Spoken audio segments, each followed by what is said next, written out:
Des, aku arep crita Roro Jonggrang. Ana ing jaman kerajaan Hindu-Buddha wonten satunggaling pangeran kang duwé jeneng Raden Bandung Bandawasa.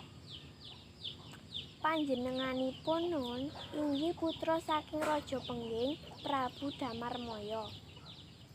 Raden Bandung Bandawasa sawong pangeran sing terkenal kuat lan sekti mandraguna. Kejaba Pengging ana kerajaan sing liya sing duwé jeneng Kraton Baka. Raja Kraton Baka nun inggih Prabu Baka lan satunggal patih kanthi asma Patih Gopala. Prabu Baka duwé putri sing ayu banget kanthi jeneng Roro Jonggrang. Ana ing sawijining dina Prabu Baka duwé pepinginan ngambake wilayah kerajaan kanthi nyerang kerajaan Pengging. Prabu Baka ngumpalake pasukan kanggo nyerang kerajaan Pengging. Peperangan gedhe banjur kedadeyan. Korban jiwa lan bondo tansah katon ana ing pihak kerajaan Pengging uga kerajaan Baka. Kanggo ngurangi rakyate sing mati, Prabu Damarmaya dhawuh déning anake ya iku Bandung Bandawasa supaya perang nglawan Prabu Baka.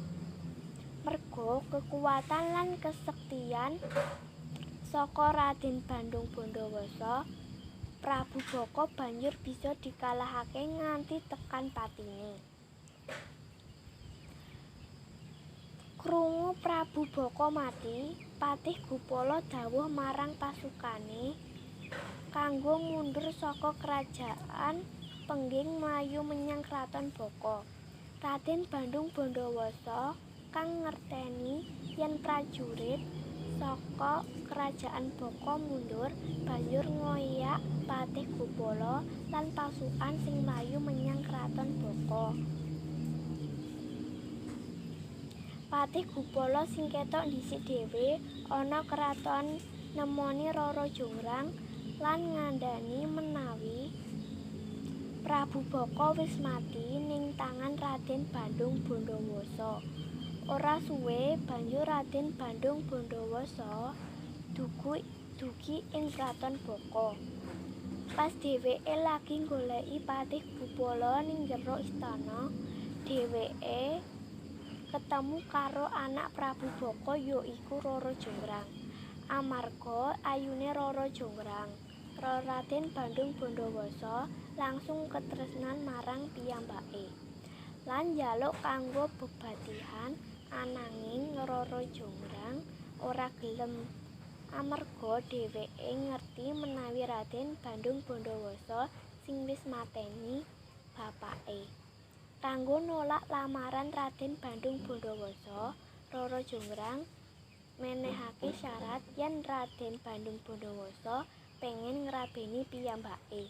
Roro Jonggrang banjur ngendikan, "Yen sampeyan pengen ngrabeni aku, sampeyan kudu nggawekne aku siji sumur lan 1000 candhi ana wektu sewengi."